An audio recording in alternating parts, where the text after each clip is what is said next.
बोले देखें तो हैं कितना कमाल। गिना 99 रुपये थे, 99 गिनते ही उसने छाती मात पर 1 रुपया और होता ना, मैं भी, लोग कहते ना हजारपति लखपति, कम से कम 100 का मालिक तो हो जाता। यूं तो होती जिंदगी 100 रुपये हमारे पास में है भाई, 1 रुपया कमी रहेगी। अगर 1 रुपया और हो जाए ना फिर ठीक हो जाए। मजदूर ने पत्नी से कहा तू मेरे साथ चला कर, कुछ लकड़ी तू लिया कर और मैं तो लाता ही हूँ, तू जो लाएगी ना उसकी बचत हो जाएगी और मैं जो लाता हूँ ना उससे अपना घर का काम चला लेंगे। बोले चल पड़ूंगी। दोनों ने जाना शुरू कर दिया, सिखाने का टाइम ना कटे। वो बोले उस मजदूर ने से, ये क्या बात है तू भी जाने लगी कहाँ? बोले ना कुछ गुजारा सा चलता नहीं, काम पे जाना पड़ा। यूँ बोला काम पे चला कर क्या करूँ, मन तो नहीं करता पर जाना पड़ता है। सेठानी बोली अब तो दोनों कमाने लग गए। बोले अभी और तमाशा देखना, अभी क्या होता है। वो जो काम करने लगे, उस मजदूर की पत्नी ने कहीं इतना काम किया नहीं था, वो बीमार पड़ गई। बीमार पड़ गई, जो थोड़े से पैसे जोड़े थे वो पैसे जो डॉक्टर के चले गए। वो ठीक हुई, फिर कुछ और समस्या हो गई, कभी मजदूर को कुछ हो गया। 1 महीना हो गया, दोनों दुखी। वो सेठानी बोली अब तो इनकी हालत खराब है, जैसे आप करा करते ना कि मेरा खांसी होगी, जुकाम होगा, सिर दर्द होगा, पेट दर्द होगा। मुझे पता चला ना ये 99 का चक्कर है, और मैं तो पता नहीं कितने करोड़ 99 के चक्कर के अंदर हूँ। मैं जिंदा हूँ ये थोड़ी बात है, और ये जो है उस 99 के अंदर आ गया ना। अब देख ना क्या क्या खेल होगा। 99 का चक्र ऐसा ही होता है। बंद वो लोभ की बात चल रही थी, जिसके चित्त में लोभ है उसकी तो फिर स्थिति यूं ही हुआ करती है। मानसिक दुख 4 कषायों की देन होता है, अतः जो कषायों को जीते तो ये दुख दूर हो। और भगवान ने क्या चर्चा करी अगले समयों में, आज की बात यहीं तक। जिन्होंने जीता है लोभ को, जो संयम के महापथ के ऊपर चले, उन महापुरुषों की बात अब हम कर रहे हैं। किस तरह से कर रहे हैं? बंधु, आपने सुना था आचार्य यशोभद्र के शिष्य तो अनेक हुए, लेकिन प्रधान शिष्य 2 थे, संभूत विजय और भद्रबाहु। जब समय आया संघ व्यवस्थाओं का, तो आचार्य यशोभद्र ने दोनों को आचार्य बनाया। संभूत विजय को कार्यभार सौंपा संघ संचालन का,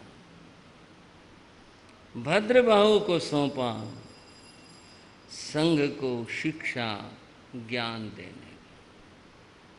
इस तरह कार्य विभाजन हुआ। बंधुओं,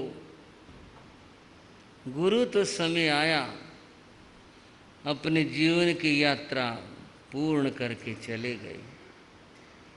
अब ये दोनों आचार्य मिलकर अपना अपना दायित्व निभाते हैं। कल थोड़ी सी बात की थी संभूत विजय की, जिनके पास में स्थूल भद्र जो शक्टार मंत्री के पुत्र थे, उन्होंने दीक्षा ली थी। कालांतर में इनकी 7 बहनों ने दीक्षा ली थी, और कालांतर में छोटा भाई जो श्रीयक था, मंत्री बना था, उसने भी दीक्षा ली थी। और संघ में ऐसे कार्य प्रभावना मूलक चलते रहे।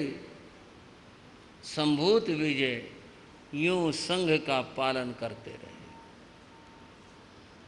भद्रबाहु स्वयं ज्ञान आराधना में लगे हुए थे। इनके लिए आया पंचमः श्रुत केवली, भगवान महावीर के बाद 5 ही श्रुत केवली हुए। श्रुत केवली की बात कई बार बता चुका हूं। जो केवल ज्ञानी तो नहीं, पर केवल ज्ञानी के सदृश होते, इतने महान ज्ञानी होते, ये अंतिम थे। इनके बाद श्रुत केवली कोई नहीं।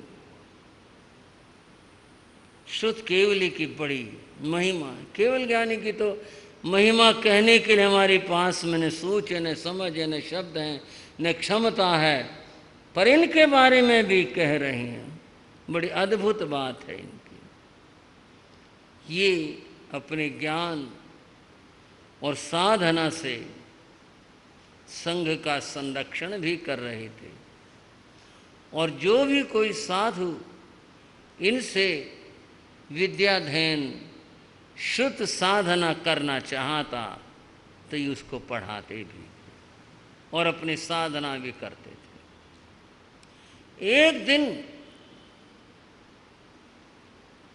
अपने उन्होंने ज्ञान बल से देखा, और आने वाला समय जो है बड़ा कष्टपूर्ण है। इस ज्ञान की यही तो बात है, यही अद्भुतता है।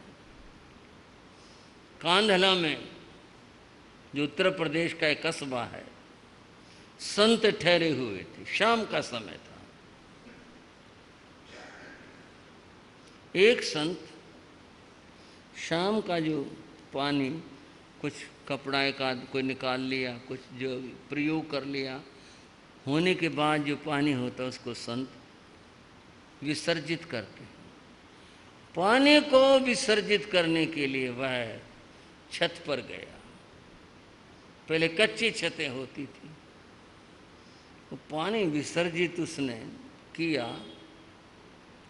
उन्होंने देखा मुंडेर पर एक कौवा बोले जा रहा है। अब ये तो भाई चलो पशु पक्षी बोलते रहते हैं, नहीं जिसके बोलने में कुछ अजीब विचित्रपन सा था। उन्होंने उसको ऐसे किया, ये क्या पता नहीं कर रहा, काहे काहे। वो तो उड़ा नहीं, इधर सीधर बैठ गया, और उसी तरह से अजीब ढंग से वो बोले जा रहा था, काऊ काऊ कर रहा था। साधु नीचे आया, आकर उसने गुरु से कहा, आज तो पता नहीं क्या बात है, ये कौवे को क्या हो रहा है, बोले जा रहा वो, एक बार आप भी देखो ना। गुरु गए, गुरु ज्ञानी थे, उन्होंने देखा तो देखते गंभीर हो गए, बोले चलो नीचे। वो साधु भी गुरु भी नीचे आ गए, और आते बोले जाओ।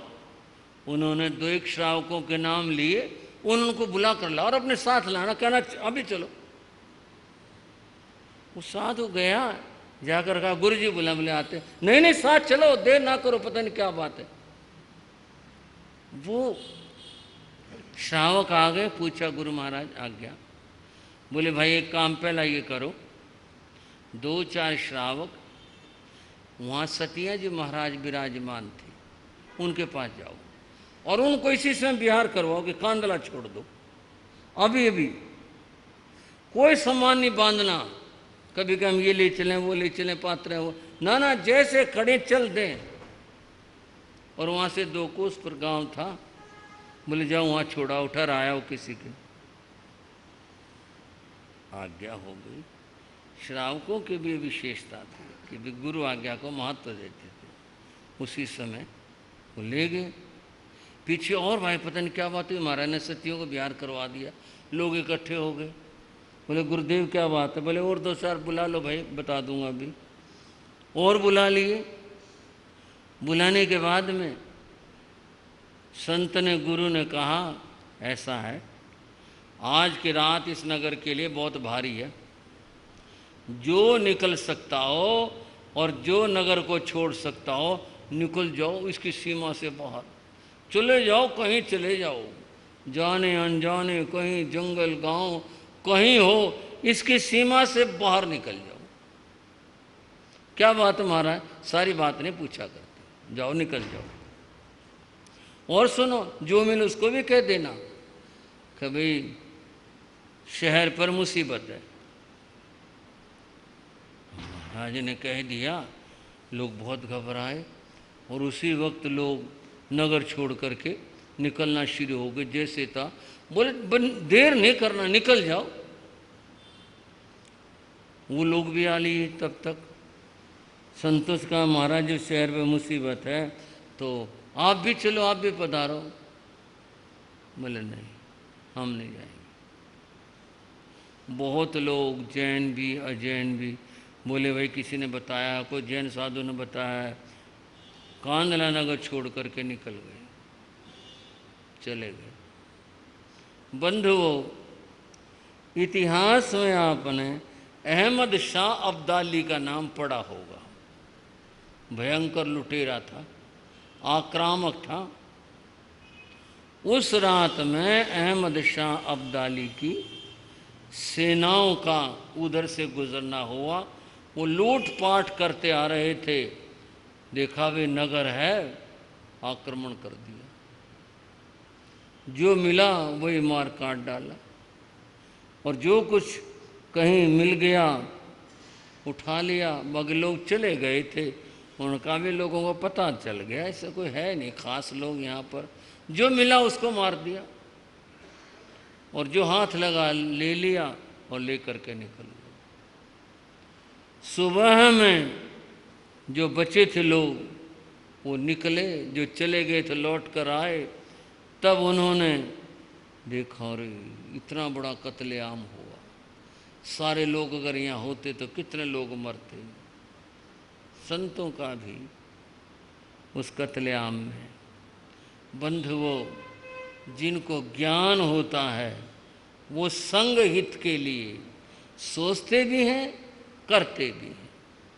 उनका कि जाओ निकल जाओ, इस निकलने में भलाई थी। साधियाँ बच गई, बहुत लोग बच गए जो वचनों को सत्य मान करके गए। आचार्य भद्रबाहु ने संभूत विजय को कहा कि सारे संत सतियों को कह दो कि वे ये उत्तर भारत को छोड़ दें और दक्षिण को चले जाएं। 12 वर्ष तक इतना भयंकर काल पड़ेगा, संतों को गोचरी नहीं मिलेगी सहज। जो बात लोगों को कही जा सकती थी उनको भी कह दी, भयंकर काल पड़ेगा। इसलिए अपने प्राणों की सुरक्षा के लिए यहाँ से निकल जाओ, दक्षिण में चले जाओ। दक्षिण में काल नहीं पड़ेगा, वहाँ लोग सुरक्षित रहेंगे, जीवन के साधन भी वहाँ उपलब्ध होंगे, वहाँ चले जाओ। बहुत अधिक संत इस तरह से चले गए, बहुत लोग भी चले गए। और खुद भद्रबाहु स्वामी वे नेपाल की पहाड़ियों में वो साधना करने के लिए उधर निकल गए। इतिहास का ये जैन इतिहास का बड़ा बहुत ही एक ऐसा पृष्ठ है जो पीड़ा से भरा हुआ पृष्ठ है। और यूँ क्या घटा आगे क्या बीता, ये चर्चा अगले समयों की। आज की चर्चा को इसके साथ विराम देता हूँ। कैसे होगी? हर व्यक्ति को देश के लिए काम करना चाहिए। आज आज़ादी का दिन है, उन परवानों को याद करने का दिन है जिन्होंने अपनी कुर्बानियाँ दी और आज़ादी हमारे को दी, इतना कुछ किया, उनको याद करने का दिन है। इस चर्चा के अंदर 2 पंक्तियाँ उर्दू के कह रहा हूँ। हड्डियाँ, हाँ जी शब्द ही ऐसा है, हड्डियाँ वो मेरी मरघट से उठाकर बोले। हड्डियाँ वो मेरी मरघट से उठाकर बोले। फूल वो चुने हैं जो किसी गुलशन में नहीं खिलते। क्या चुनते हैं जी? उसको फूल कहते हैं ना, मैं फूल चुने। फूल वो चुने हैं जो किसी गुलशन में नहीं खिलते, जिन्होंने अपनी हड्डियाँ इस तरह से राष्ट्र को दे दी। कितनी बड़ी कुर्बानियाँ हैं। आज ये मुश्किलों से मिली आज़ादी को हम सुरक्षित रखें, और सुरक्षित तब रख पाएंगे कि जब हमारे मन में राष्ट्र के लिए कोई दर्द और कोई पीड़ा होगी। हम अपने स्वार्थों से ऊपर उठेंगे और देश के लिए कुछ काम करेंगे, तभी ये आज़ादी सुरक्षित रह पाएगी और देश उन्नति कर पाएगा। अगर हमने कुछ नहीं किया, स्वार्थ में भर करके अपने ही सोचते रहे, कैसे तरक्की होगी। एक आदमी बस में बैठा जा रहा था, तो बस की सीट थोड़ी अच्छी वाली थी, नीचे फोम था। उस आदमी ने बैठे बैठे जो कुर्सी थी, सीट थी, वो थोड़ी सी उखाड़ी, रैक्सीन उखाड़ा और नीचे जो फोम निकला, पता नहीं क्या सोचा, एक बड़ा सा टुकड़ा तोड़ करके और अपने बैग में रख लिया। साथ बैठा आदमी, अब कौन किसको छेड़े, फिर भी उसने कहा, भाई साहब ये तो राष्ट्र की संपत्ति है, कम से कम थोड़ा तो विचार कर लेते। बोला, हाँ मुझे पता है राष्ट्र की संपत्ति है, मैं एक नागरिक हूँ, मैंने अपना हिस्सा ले लिया, आप भी अपना हिस्सा ले लो।